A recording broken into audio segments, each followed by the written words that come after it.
Okay, welcome. We are going to start with a quote from the late, great Terence McKenna. And he said, "The felt presence of immediate experience is the only thing that you will ever truly own." And I think this is really important as we're studying astrology and about the style in which I teach astrology, because it's so intellectual, it's so heady. It's this complex mapping of these phenomenal patterns, but ultimately they are phenomenal patterns that we are inside of and we're experiencing moment to moment. And we don't get to deeply know them by just having them here. We get to deeply know them by having the experience of them. And so that's what my teaching style is all about. And that's what I'm going to be constantly, because it is heady, that we will be talking about that kind of technical aspect of it. But I'm always going to be bringing us back to the embodied experience of it, of being a creature on a biological planet with these cosmos around us that are as above, so below. What is happening up there is the same thing that is happening down here. And we can take that perspective of the larger cosmos and get a wider lens of understanding around what is happening. And that understanding really comes in the deepest way through feeling it in the Mhm. wholeness of who we are, in our spirits, in our bodies, in our emotions, and in our minds. So, we are here today to share and discuss the upcoming Aries eclipse on the 29th of March, 2025. Today is Wednesday, the 26th. That eclipse on the East Coast is going to happen in the morning. And for all of us, it's going to happen. So, these two ladies are in North Carolina, I'm in Florida. For all of us, the moment of the perfection of the eclipse, the perfection of the moon being exactly in front of the sun, is the moment of sunrise. Oh, We're not going to see it here. They'll see it in the Northeast, but that that culmination of the energy is literally going to happen here as the sun rises. So that's something that I want y'all to like really feel into. We're going to be feeling this the most strongly Friday. We've been feeling it for weeks. hmm. Really, we've been feeling it for longer than that, but definitely heightened sense of it for weeks. And as we get closer, it gets more and more heightened. The most intensity is going to be on Friday and on Saturday. I often experience on the other side of an alignment the energy really dropping off. So that could happen as the day wears on Saturday. It usually does for me. The energy drops off pretty quickly. But Saturday morning, if you get up, like that's going to be you know, the ringing forth of the vibration. Hmm. And the embodied piece of this, we're going to do some art. Um, there are two embodied pieces of this. One is doing the art. We'll talk about that in a minute. The other one is tuning into the phenomenal world where this is actually happening.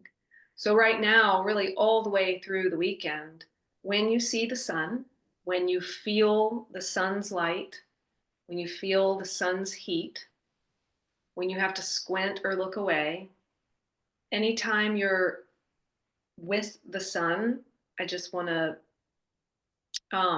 encourage you to tune into the body of the sun and to know, and we're gonna draw it out so you're gonna see it, that the sun is there, the moon is there, the north node, which is the place where the eclipses happen, is there, Neptune is there, Venus and Mercury is there.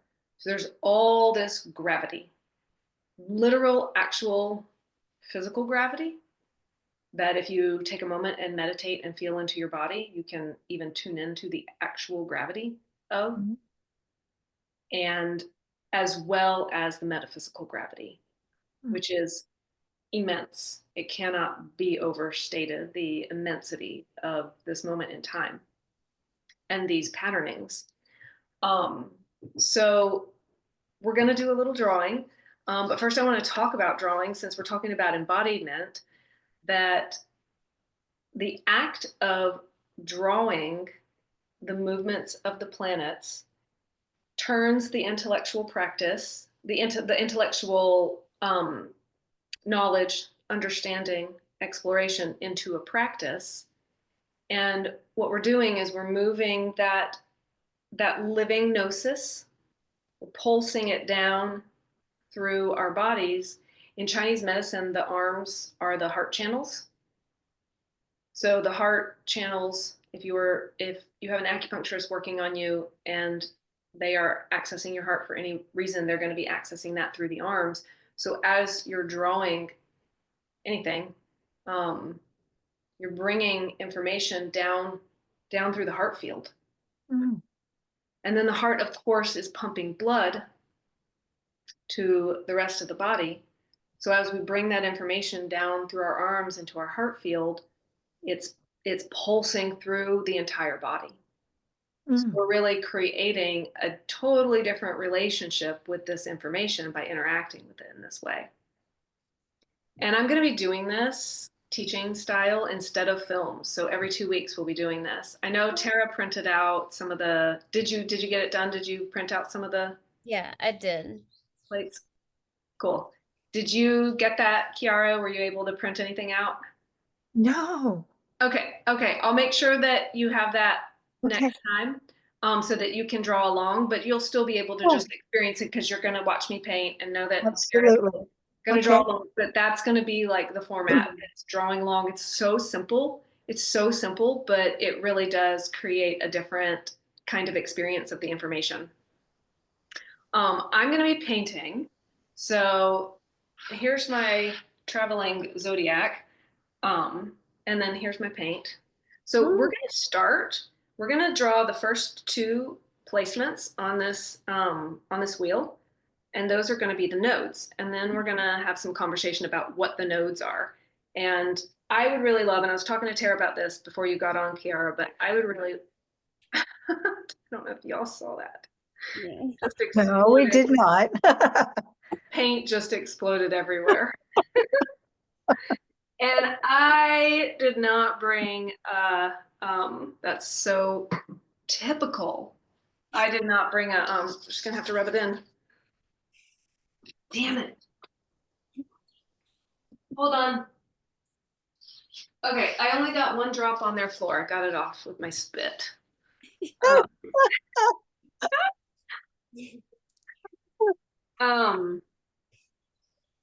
Okay, so yeah, I'm painting because I'm doing this larger version because it's easier for y'all to see.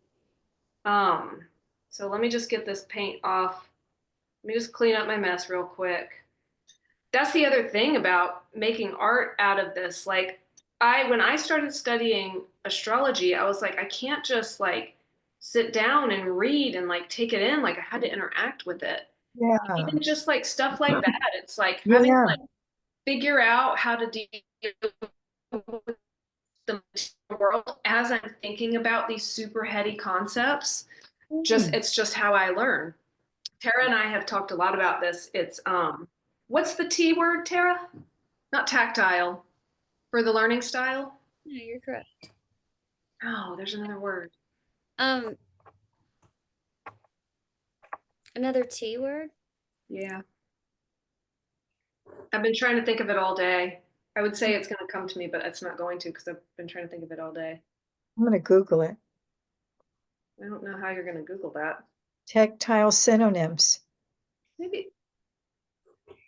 It's when we were talking about teaching styles. So this is a neurodivergent way to learn astrology. Right. This is learning astrology in a way that you can interact with it more. So because my brain won't just like sit down in a classroom and take down information. Like, I have to engage with the information. Right. And everybody learns differently. So yeah. Now that's going to bother me, but it'll come to me. Yeah, me too. There's so many different ways that we learn, audibly, visually. Yeah. Yeah, it's that list, It's Tara. that list, exactly. Auditory, visual. Tactile is the word I usually use, but I might have used another word as well that means the same thing pretty much. Okay, But all like multi-sensory learning. Yes, that's it. Yep. multisensory learning. Yes. Is what is the most effective, no matter what your learning style, because then you're at least employing 2 ways. Yes. Yes. Yes. 3 if you can employ more. Yeah, so we're doing auditory, visual, and tactile. So Oh, I have it. 3 ways. Yes. Didn't mean to interrupt you, but these are the examples. There's visual, auditory, tactile, That's the one. kinesthetic, Kinesthetic. olfactory, and gustatory. Yeah, we don't have those, unfortunately. Yeah, Olfactory. not for, this. Like the What'd you say, Tara? it's a K, kinesthetic. Yeah, kinesthetic. That was it. Yep. Incorporating movement, games, and role playing. Yes. Yeah, so kinesthetic is like, does that apply to art? Because that's kind of like, Kinesthetic, you could almost use kinesthetic and multisensory as a Yeah. synonym. oh, so Yeah, you could. Now, tactile, it says using sand trays, textured objects, or finger paints. I think it's kind of both. Yeah. Kind of both. Okay, so Anything. Kiara, pretend you're drawing. Okay. Sarah, you can follow me. We're gonna start with the North Node. And the North Node is at 27 degrees of Pisces. And I'm gonna draw these symbols large, which is gonna make them kind of not really correspond very well, but that way you'll be able to see them. Okay. But I'll tell you the degrees, and you'll be able to get with pencil and that that template, you'll be able to get pretty close to the degrees. So each of the signs is divided up into 30 degrees. And then you'll see I have 5-degree segments in there. So you'll be able to get pretty close to the exact degrees. So it's 27 degrees of Pisces. Actually start by drawing the signs of the zodiac Okay. in your wheel, Tara. So you want to draw Aries and Pisces. Aries and Pisces. And don't draw all of them. I mean, you're welcome to. Yeah, but draw the ones with the nodes. The main ones we're going to draw are Aries and Pisces, and then down here, Virgo Okay. and Libra. Okay. And if y'all want, as I'm talking, to draw the other ones, go for it. Okay.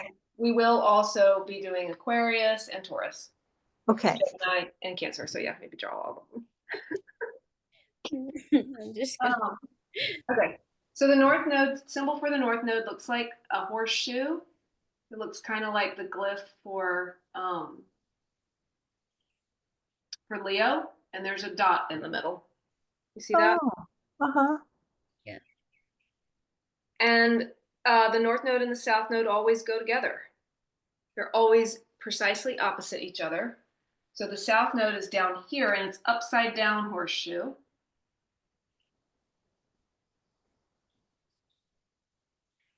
And it is at 27 degrees of Virgo with a dot in the middle. Okay. Okay. So the nodes are not bodies, they are places.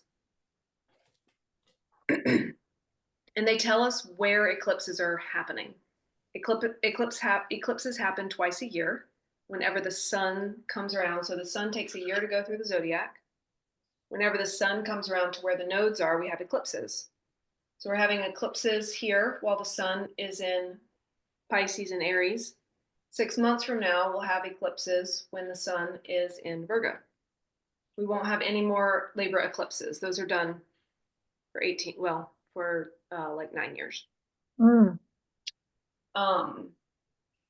So here's the sacred geometry piece. And this is very basic and extremely mystical and magical.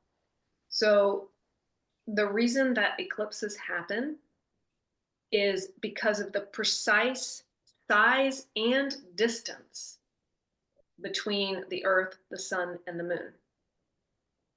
So, you know, if you look at the sun, which you shouldn't, but sometimes you see the sun, like when you see the sun through clouds and you see the Mhm. size of it, it's the same size as the moon Mm, to our eyes, even though it's massive. mm, The moon is nothing compared to the sun, mm, but it's further away. And the rate, and we're not going to do numbers because we're staying out of this.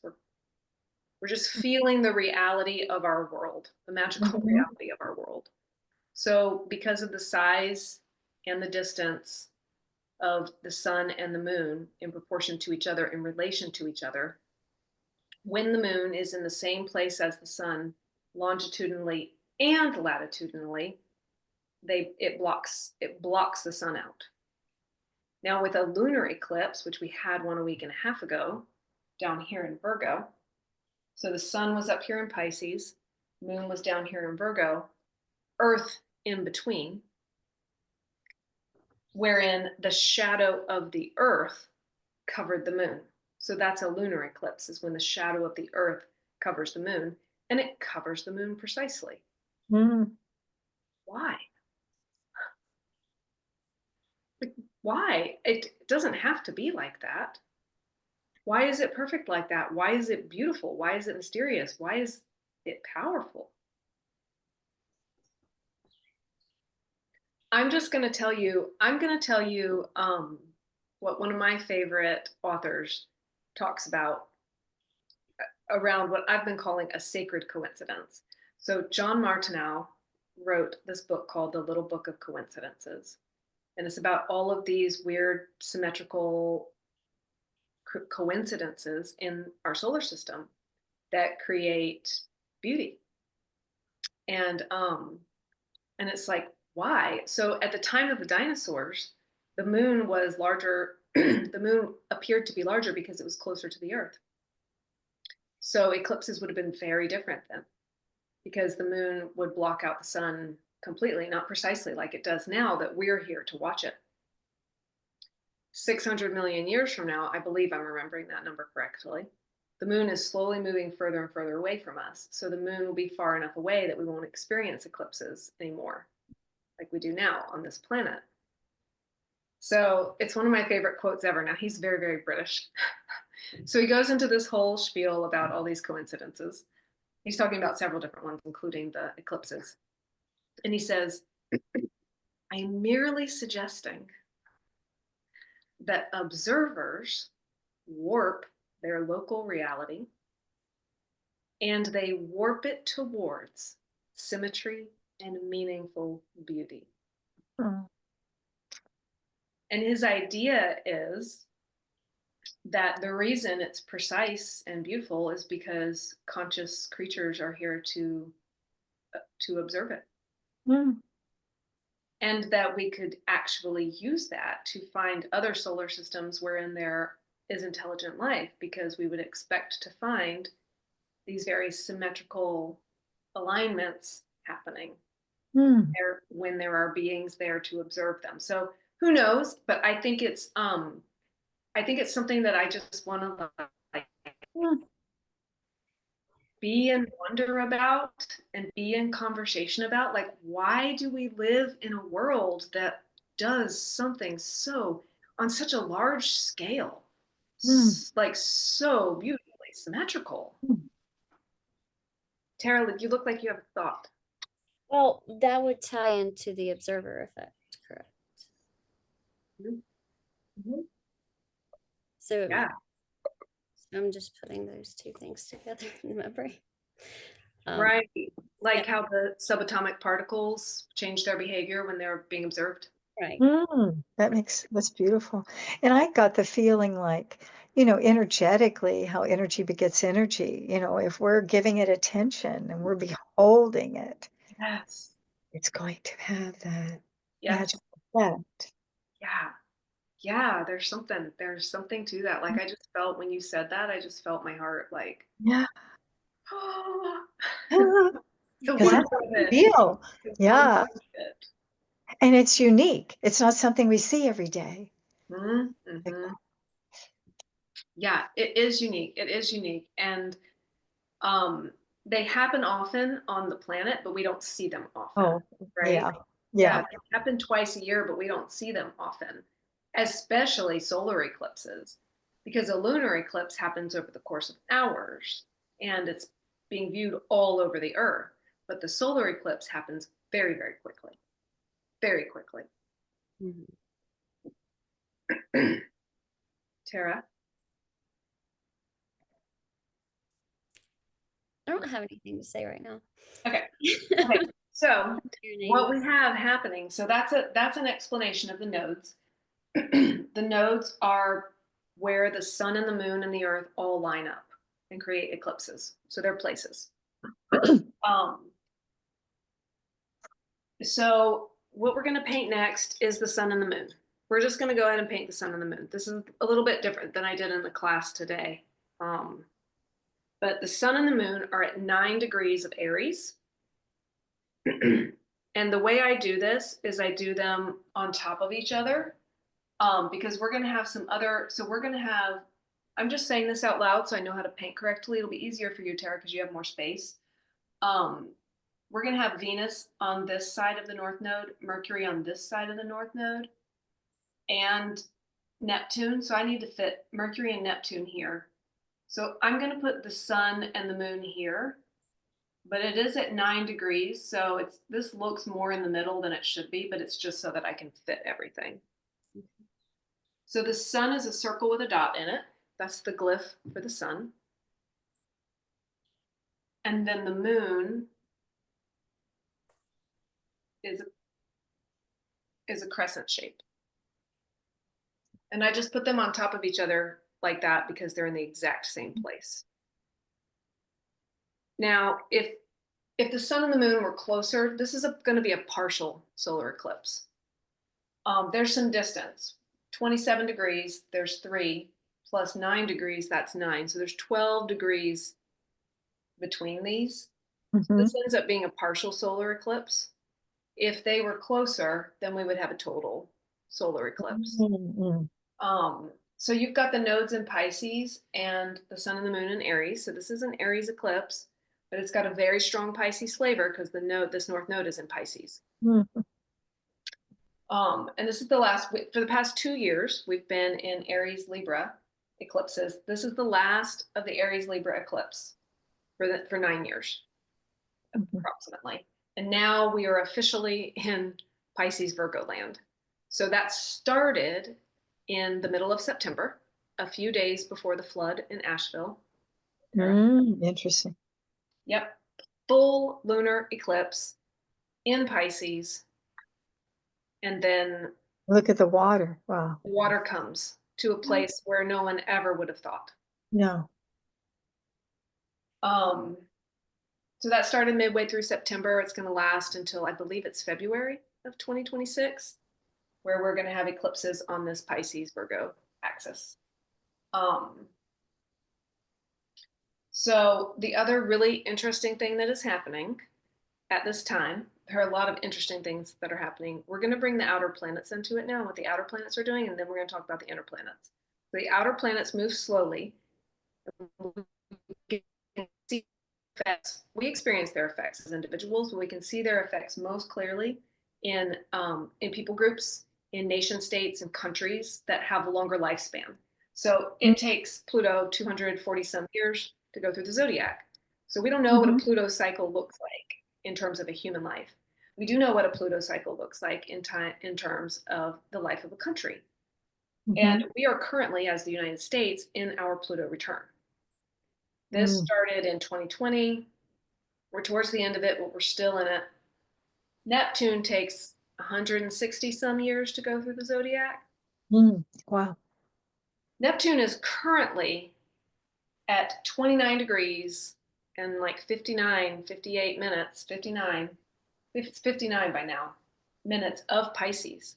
The day after the total, not the partial solar eclipse, Neptune moves into Aries.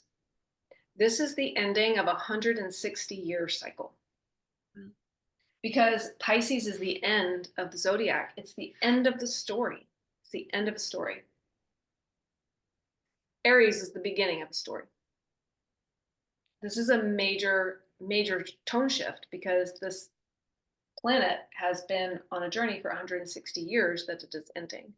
And this is going to be reverberating in the collective. Eclipses are always about beginnings and endings. That's what they do.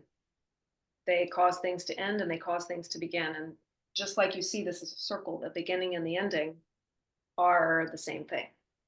They go together. Beginnings and endings go together. So we've got eclipses creating a beginning and an end. We've got this major outer planet moving at the same time into the beginning of the zodiac, creating a beginning and an end. So we're gonna paint Neptune now. And by paint, Tara, I mean draw. Got it. And Neptune looks like a trident. Can you see that? Did I do that well enough? Were you going to ask something, Kiara? Okay. Oh, you're muted. I don't know. You may maybe do that on purpose. Because I have a tendency to talk. No, I'm just so curious and fascinated. I'm all ears, all eyes. Cool, cool. Yes, it's very curious. It is very curious indeed. So here's Neptune. And Neptune is moving into a structure, a harmonious relationship with the other two main outer planets. I've been talking about it in recent films. We're going to bring it in now. I've been calling it the honeycomb because it's 3 points on a 6-pointed polygon, which is a hexagon. And Neptune is at the center of it. The center of this shape that is going to be moving through the zodiac all the way to the end of the decade. It's going to come very, very, very close to perfection this year. It will, 2025, it will perfect in 2026. And right now it's moving in, because Neptune's about to move into Aries. Pluto is the other one. Pluto moved into Aquarius in December for the last time. So now Pluto's in Aquarius for several decades. So Neptune's moving into place later in the year. Uranus will move into place. So we're going to paint the other two, and then I'm going to talk about them. So Pluto is here at 3 degrees of Aquarius. Let me get some paint. And Pluto, I'll paint nice and large. This is the glyph for Pluto.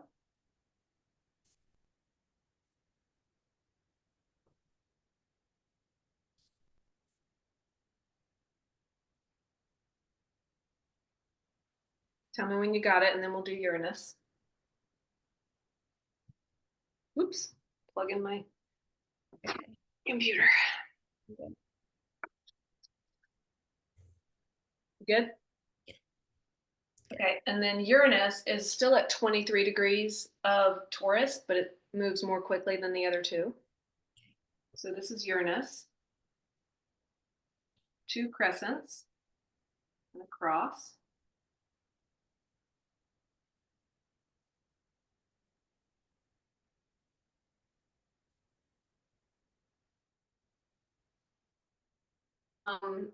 Sometimes I put a circle here.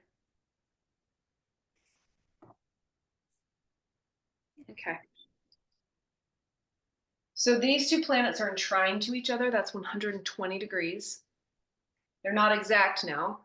Pluto's at 3 degrees of Aquarius. Uranus is still in Taurus, but Uranus is going to move into Gemini, and they will be in exact trine with Neptune in the middle, 60 degrees, 60 degrees from each one. Those are 2 sextiles. So we've got a trine 120 degrees and 2 sextiles, 60 degrees and 60 degrees. And they're going to stay in formation through the rest of the decade. Now, this is a harmonious as well as a structurally sound shape. So if you think about nature, the shape that we get that is a hexagon in nature is a honeycomb. And you think about bees, they work together, the hive mind. They're in total harmony with each other as they build this structure, and those structures fit together perfectly. They're like the most economic shape. They all fit together and create a strong structure. So in astrology, trines make a triangle, and you can't build a house on a triangle. It's harmonious, it feels good, but it's not so good for work. And then you have squares and oppositions, and squares and oppositions are very challenging. They're very hard. People see squares and oppositions and they get scared. But you can build with them. You can make shit happen. The honeycomb or the hexagon, the sextiles, are such a cool angle because they're both structurally sound and harmonious. And I'm finding this really interesting because these three planets, so if you're paying attention to other astrologers, they're going to be talking about the patterns that we see with these outer planets on the scale of generations, each of them in and of themselves, what they are doing. The last time they were doing it, there was war. We are in a time of increasing conflict on this planet. And it doesn't take astrology to tell you that, but the astrology confirms it. And the old is crumbling. It's dying. It's falling away. We're watching these structures that we've all built our lives upon fail us in very profound ways. And these planets are all saying like, yep, we've done this before and now we're all in on it together. So like there's a way in which where it's like, oh my God, like all of these patterns crescendoing into this war signature at the same time. And I'm also personally very fascinated by and intrigued by and hopeful because of the fact that they're making this harmonious shape that indicates the working together to build the new. It's literally right there in the geometry. So while at the it's showing us that while at the same time as the old is crumbling, we are building the new and we're being given what we need to build the new. And at this moment, to tie it back into this moment, at this moment, as the second player clicks into place in this arrangement between these three major players, it is in the same place at the zodiac as the North Node. And as the sun and the moon, so as these eclipses are happening. So traditionally, there's multiple ways to look at eclipses, and a lot of times we do talk about the parts of eclipses that are the more challenging aspects, the scarier things.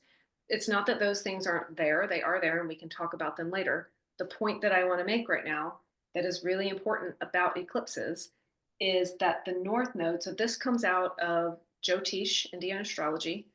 The North Node is indicating in the chart the destiny. It's the destiny point. The South Node is the karma point. So you have the Dharma of the North Node, the karma of the South Node. And the karma, we think about like karma's a bitch. Karma is also what the soul has been working on lifetime upon lifetime upon lifetime. It's like what my soul is here to do. And the thing that I'm doing in this life is like the next step and the thing that I've been working on for a very long time. And so I bring all of this to bear on this lifetime. These are the skills I came into this life with. This is like, I just woke up and I knew how to paint. Like, I just like this, I developed my skills over the lifetime, but it just like came naturally to me. Like I just knew how to do it since I was a kid because I've been working on it. So I bring these skills to the table to do the work that I'm meant to do in this life, which is my dharma. So dharma in the Indian understanding is right work. It's what you're here to do. And another word for that that's just magical and lovely, and I prefer, is destiny. This is my mission. So we have all of this pointing to this destiny point. And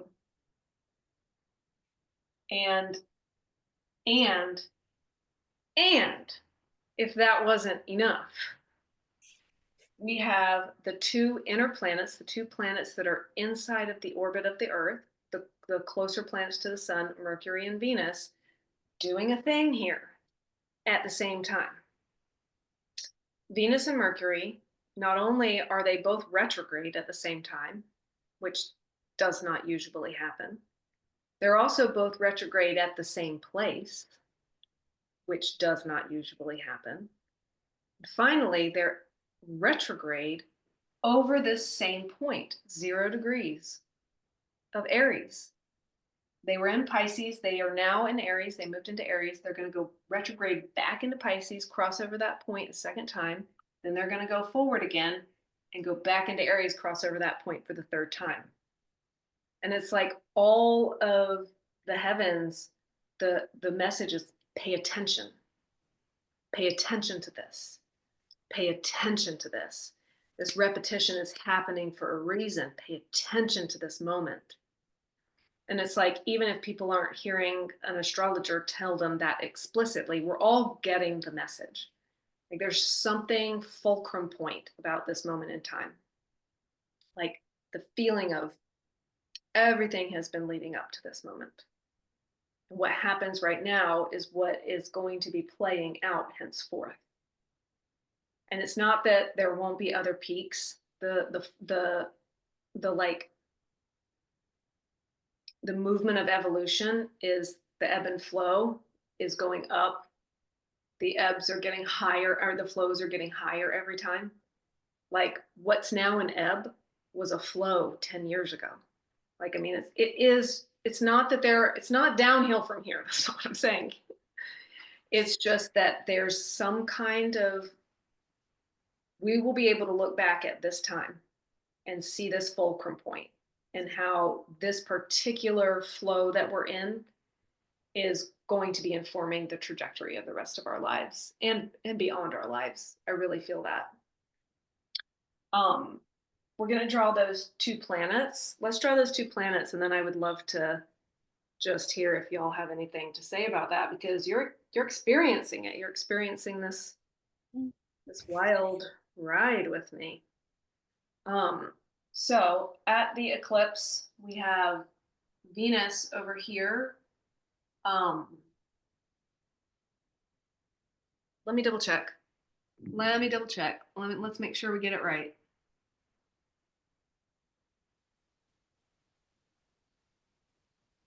Okay. Venus is actually on the other side of the node. So Venus is between the North Node and Neptune. Venus is at 28 degrees of Pisces, which is going to be hard to paint here. But for you, Tara, Venus is going to be between, the North Node is 27, Venus is 28, Neptune is 29. So they're really all on top of each other. You can't get it too wrong. We don't have to be too technical about the exact numbers because they're all just right on top of each other. And then so is Mercury. It's nuts. Mercury is at 0 degrees of Aries at the time of the eclipse. So Mercury is right here. So between 27 degrees of Pisces and 0 degrees of Aries, in that less than 3 degrees, we have the North Node, Venus, Neptune, and Mercury, while there's an eclipse happening. And eclipses are portals. They are an opening between this world and the beyond. And so like, there's all this activity coming and going from that portal. And it always is the case when there's an eclipse, but like this kind of thing, like this is not normal. This is not normal. Okay, thoughts, comments, curiosities. Tara, I could talk about your chart because you have stuff right here. I have stuff right here. Kiara doesn't so much have stuff right here. So Kiara is like support for others during this time.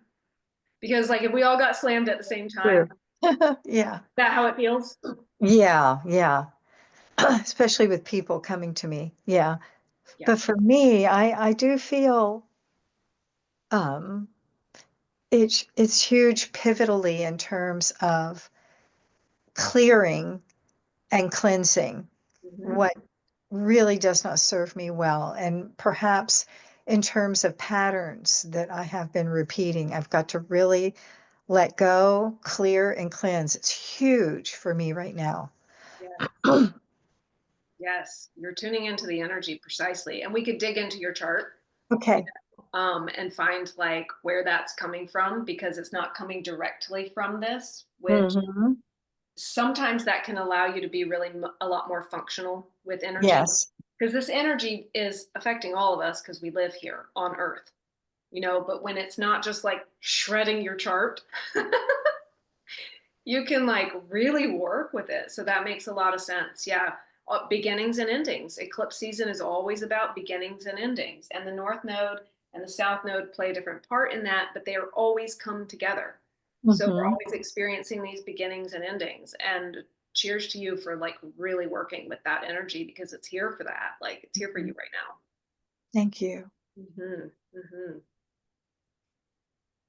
And yeah, so I'll just say for myself, what's something that's really interesting is I'm traveling right now and I'm staying on this land with people um, who have personal planets in their chart exactly with my personal planets exactly aspected by this party.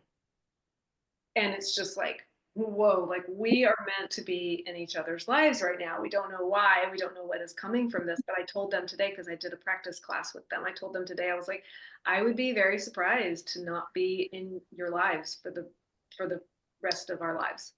Oh, There's wow. some reason why our synastry is so tight and precise and tuned into this, and we're together, and we've never, me and one of the women met before once because she's a client, and the other woman, I never met her before until a couple weeks ago.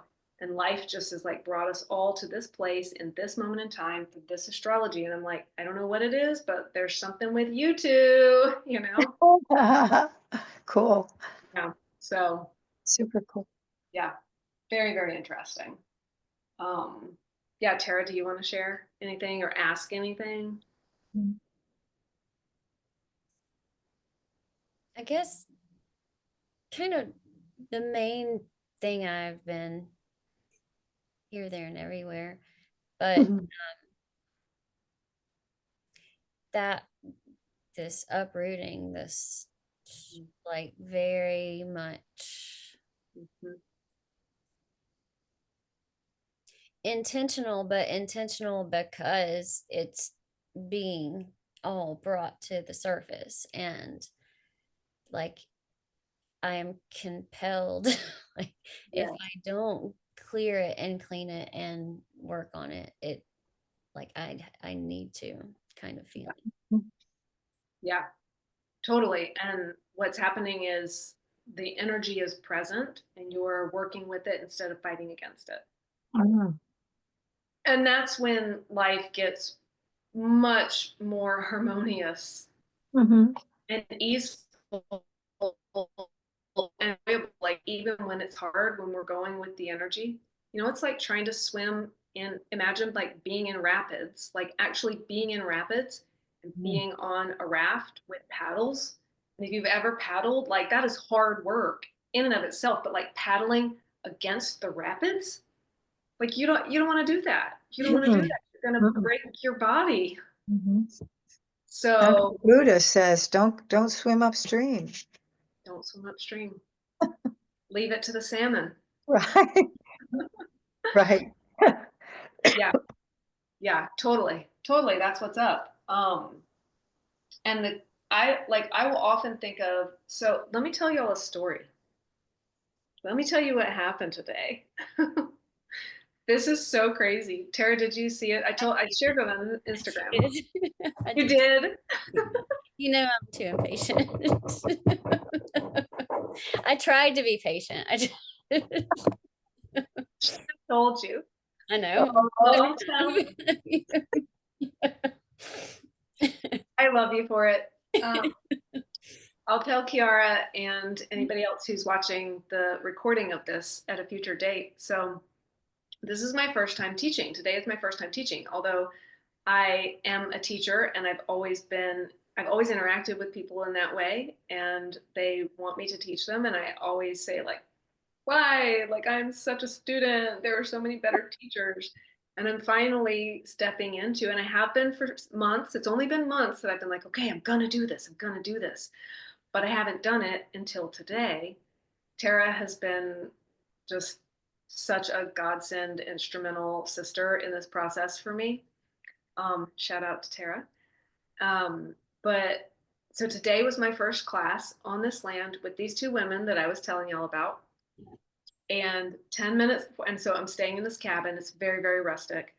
I've got the door open. It's like hot, but breezy, and it's just super beautiful. There's a mosquito curtain on the door, but the door's open, the light's falling in. I look out the window, I see my friend out the window, and I turn towards the door because I'm going to go talk to her because it's 10 minutes before the class. And there is a coral snake at the threshold of the door, slithering past the threshold of the door. And I knew instantly, even though I wasn't positive intellectually that it was a venomous coral snake, but I knew it was. I knew instantly. I've never seen one in real life before. And I only saw that, like, this much, the last half of its body, so I saw the tail. So traditions, multiple traditions separated from each other, have throughout time perceived the nodal points as different fearsome creatures. Mm, The one that really has become most well known in our culture, that we've gleaned from mostly Indian culture, is the Ouroboros, the mhm, snake eating its tail, or the mhm, dragon eating its tail. mhm. So the south node is the tail of the dragon or the snake. The north node is the head of the dragon or the snake. Mm, So I'm unpacking this for myself personally because this is a north node eclipse, but the north node is up here with my south node. My south node is in Pisces. And I saw this tail of the snake, of the venomous snake, move past. Now, I also saw a garter snake earlier in the day. And I've been in Florida for almost a month. I have not seen a single snake. And I see two snakes right before I teach my first class on eclipses, which are mythologically understood as the tail and the head of the serpent. That's that cycle represented by the serpent. Mhm. So I just felt like, okay, wow, I'm on the right track, and it's so powerful. And I can still feel like the energy of that snake. I could feel it in the cabin the whole time because I taught them in the cabin. And I still, like, when I'm in the cabin and even on the land, I'm just like, for the rest of the day, I've just been feeling that super potent energy of that being. And it's like, it knows it's venomous. Like, I Yeah. could just tell by the way it was moving. And so coral snakes don't have as distinct a head as like a pit viper. It's not like a triangle head. Mhm. Rounded head that you see with non-venomous snakes, but you could just like tell by the way it moved, and that, like, I could just feel it. Like, you can just feel, and I've been around a lot of snakes. I've just in my life ended up in places where I've been around a lot of venomous snakes, and you can just feel, even though I've never encountered a coral snake, like, you can just, and I wasn't intellectually sure of it. Again, the felt presence of immediate Mm, experience is the Mm. only thing you can ever actually own. Like, my whole being knew that I was in the presence of this power that can take my life. yes. Like, Wow. wow, wow. And it's like, that is the power of eclipses. That's why when you talk about eclipses, people get scared. We know instinctively that it's like, these are life and death points. Mm, But the thing about it is that I always try to tell people, like, this is, you don't need to get scared of this, but also, like, what is happening when we get scared of astrology, and this is like most clearly seen with eclipses, what is happening is we are coming out of unconsciousness that we're in most of the time because we're in these buildings and these cars and these situations that give us the illusion of safety. This Mm, planet isn't safe. We mhm, came here to die. mhm, That's what it is here. And when we come into these like really intense moments, the presence of the snake, the presence of the dragon, like we come into these really intense moments, we feel that fear. That actually mean it's okay. It's okay to feel the fear. mm, A lot of people, a lot of astrologers will be like, don't be afraid, it's okay. And it's like, no, no, no. That fear is accurate. You're coming into consciousness. You're coming out of mm, unconsciousness. mm, And bravery is not feeling afraid. mhm, Bravery is feeling the fear because that's real here, and then mhm. taking the necessary action even though you're afraid. That's what bravery is. Yeah, beautifully put. And also, this is the year of the snake in Chinese astrology, and it Yeah. was the dragon prior. So that's interesting. Born in the year of the snake. That's why I kind of know it. Oh, you are. Yeah, Beautiful. Beautiful. yeah. It's so powerful. Yeah, I've been having several touch points about that this year, the year of the snake. Yeah. Do you know what year you were born in, Tara? Chinese astrology? Snake. Oh my gosh. Oh, wow. Yes. Two snakes. How about you, Goat Eve? or sheep. Good. Okay, sheep. Hmm. Yeah. Cool. So, and I haven't learned much about Chinese astrology at all, which is weird because I'm a Taoist. So Yeah. it's coming. I will be integrating that more. It's like I'd love to rip on that right now, but I just don't know. But yeah, Yeah. it's like still it's making its presence known. I mean, Chinese astrology is so beautiful because it's just really very, very embodied. Yeah. Embodied. So yeah, it's making itself known here, even though my brain doesn't know it. So it didn't actually make its way into the cabin you're in. It was right at the doorway and went out, kind of right on the ledge, or So this was interesting. We talked about it in the class.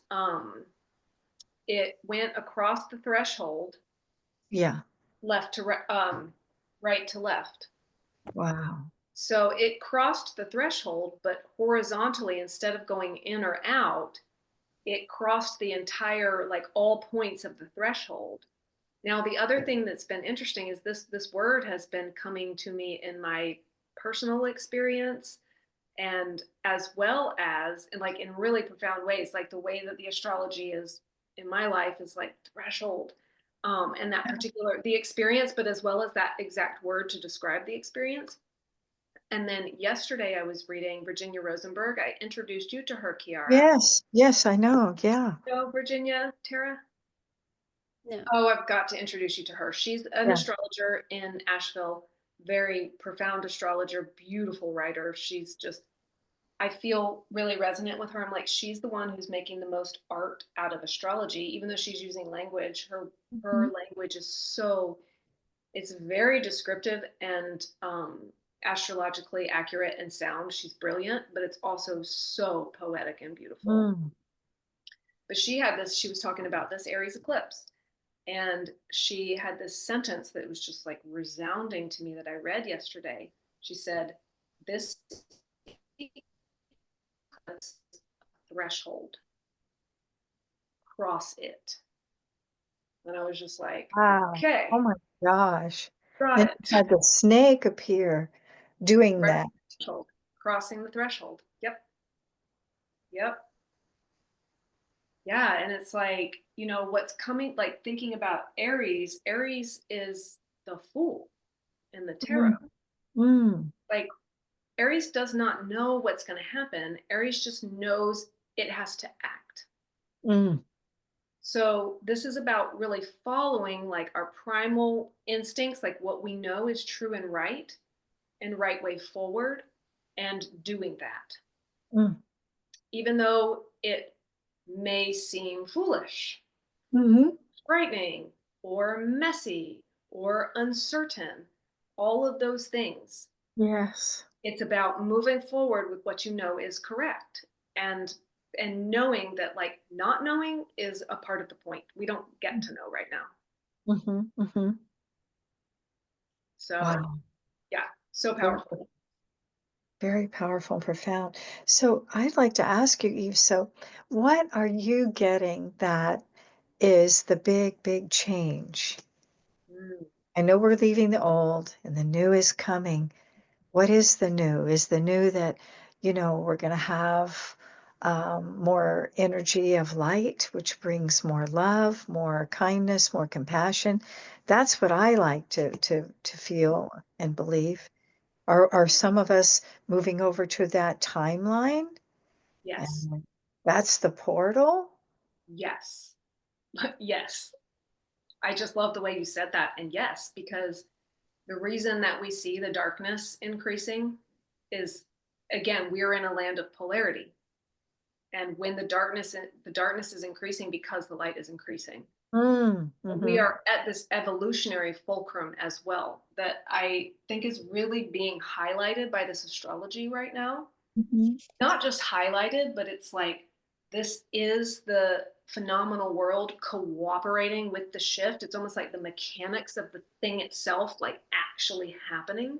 Wow. Yeah. We're in this fulcrum shift into an entirely new reality. Yeah. Yeah, and it is moving into another level of light. Yeah, Beautiful. like And very so clearly. the people that might really be afraid are the people that haven't quite moved into the light yet. Everything they know is crumbling in it. They're in fear. Yes, and that's terrifying. It Like is. it is. Yeah, but those of us that are in full awareness or as enough awareness to know that this is an incredible thing. Oh my gosh. It is. I And know that's one of the main reasons why I'm here.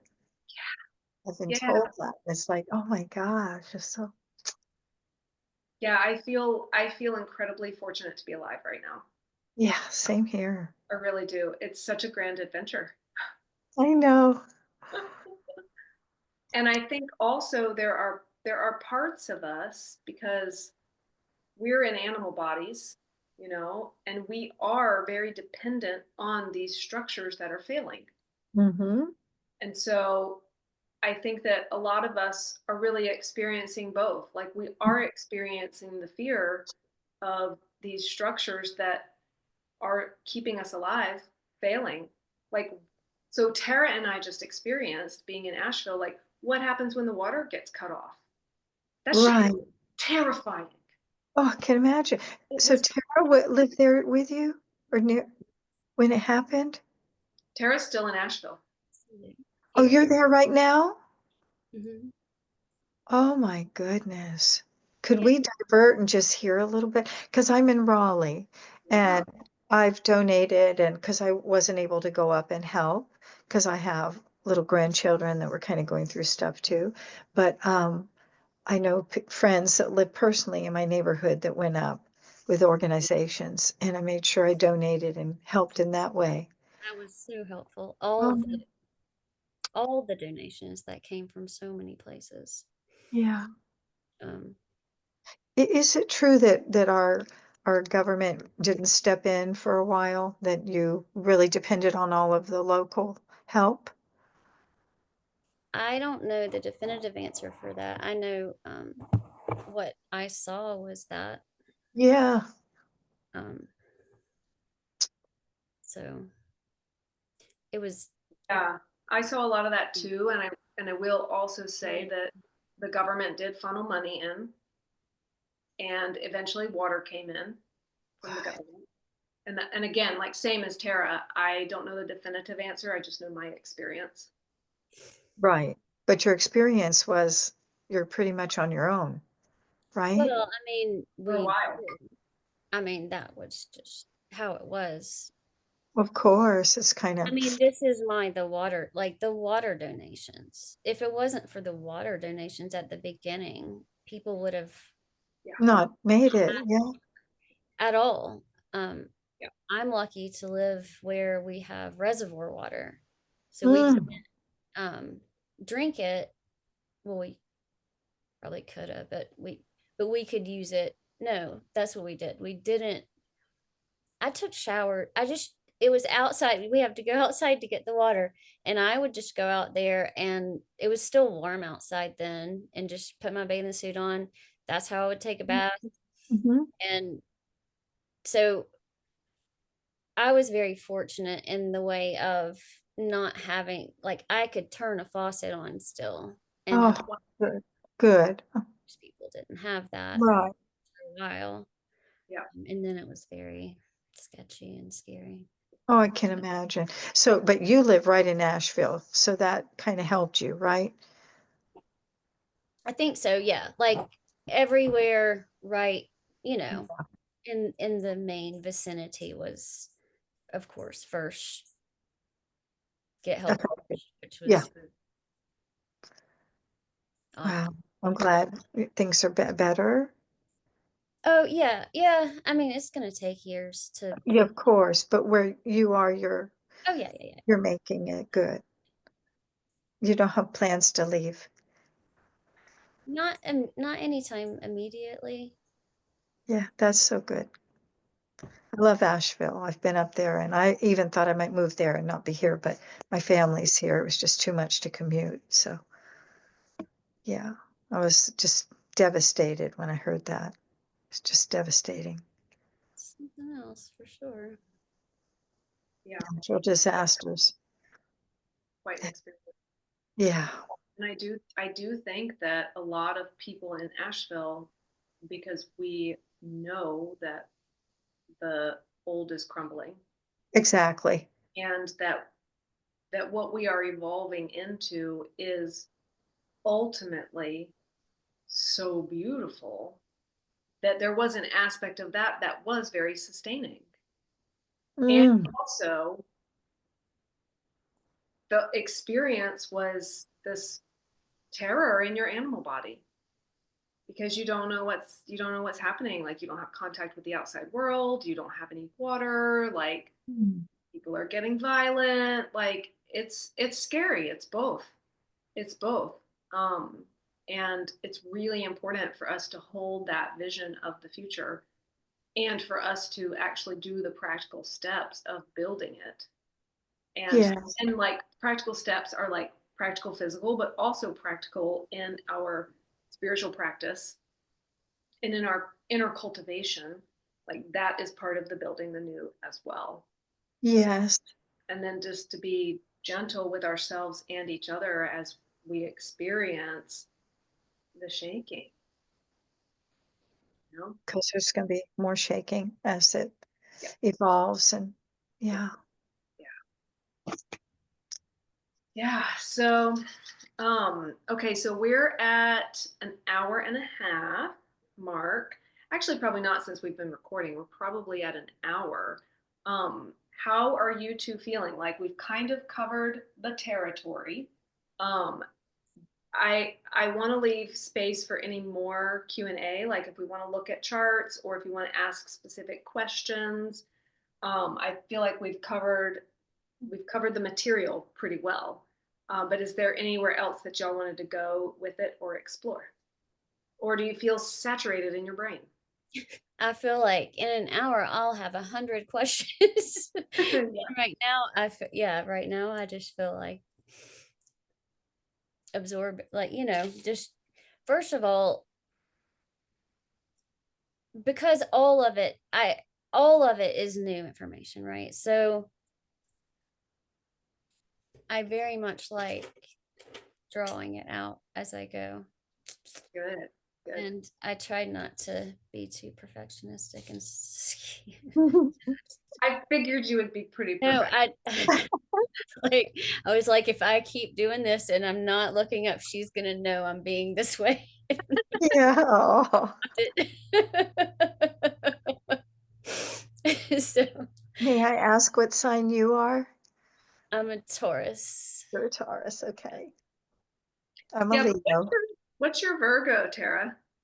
My Virgo Is it, moon. yeah, what's your Virgo? Yeah, your moon. Moon. Virgo moon. Yeah. Oh, she's a Virgo moon. Yeah, there you go, Virgo. Yeah. And your rising sign? Libra. Oh, my rising sign is Libra too. Yeah. My moon is Pisces. But yeah, I mean, in terms of what you just asked us, Eve, I feel complete. I have never had anyone really go over, you Well, know, the nodes and why. Why is it? That was so fascinating. So good, good. thank you. I You're so really welcome. feel complete at this time. Good, good. You're so welcome. Especially, yeah, thank you, Eve. Always. I've always felt connected to you ever since I met you here at Dancing Moon Spiritual Bookstore in Raleigh. So, yeah, Thank you. yeah. Yeah, we're going to do more of this. So, like, I'm going to be doing these moon films every Okay. lunation, so every dark moon and every full moon. And ultimately, I will be building a school around this, and we'll do like the basics. Like, this isn't even an Aries rising chart, you know. So it's like, Yeah. hey, why is it Cancer rising? Like, why did we do Yeah. Cancer rising? Like, we could literally spend a whole class easily Oh, I a can whole imagine. class on just like why did we do Cancer rising instead of Aries rising? Like that's the start of the zodiac, and Yeah. then I'll just answer that. The reason, without going into rising signs, but the reason we did that is because I wanted to highlight this geometry. Yes. We've got this like arrow formation Mm. right now, but we have 3 points on a six-pointed hexagon, and just to make the connection that here and here are the other 2 points. Mm. These 3 points are going to be with us through the rest of the decade. So, and then this node is there now, but it will move on. So these 3 points, as planets move through these points for the rest of the decade, they're going to be lit up. If you have planets here in your chart, they're going to be really touched by this hexagon formation. Mm. Okay. So as this, and but the whole thing will move through the zodiac, and as it moves, whenever any other planets come to the other 3 points, they'll be lighting up that whole hexagon pattern. So yeah, just like picturing the six pointed shape right here. Wow, beautiful. Yeah, that's beautiful geometry. Yeah, Thank and like you were saying, both you and uh, not Tira, is it Kara. Yeah. Kara, have similar, relation to your charts being affected up there. So yeah, to really dive into that, I think would be important because you'd understand what that means for you in Yeah. particular. For me, like you said, I'm not really impacted like that with this particular. Directly. Right. You're indirectly impacted because we all are, but you're not as Well, direct. that's true. Yeah, absolutely. But still, understanding where everything is in your chart, I think is so important. So once you keep doing these once a month, maybe it Yes. would be so neat to, connect it like with all of our own charts as we do that personally on the side while we listen to you. Totally. And you'll be able, so next time, Kara, print out, and I'll make sure you have the link. I put it in every newsletter, the link Okay. to print Okay. out. I might just have missed it. Sure. Okay. Yeah. So the link will be in the newsletters, and Okay. I also put it in the heads up. Like I'll be sending out heads up emails. We're doing the recording. Here's the Zoom link. Okay. And here's the link, and I'll make it more explicit next time. Here's the link to the template. So Yes. you can print out as Oh, great. you want. As we're doing this over time, you'll get more dexterous with it, and you'll be able Okay. to put yours in there. And we'll be doing other classes that will be developed to look at all of that. So, like over time, you'll really be able to learn astrology in this way. I like that. Thank you so much. You're so welcome. You're so welcome. Such a pleasure. Such a pleasure. Okay, well let's close it. And thank you both. And I'm gonna close it for the recording, but then don't hang up. We'll Okay. say our goodbyes. So now we're just gonna make this the end of the recording. And thank you everybody who's listening. And hope you attend live next time and enjoy this ride. Okay. I'll stop it there. So now we're not recording. Let me actually stop the recording.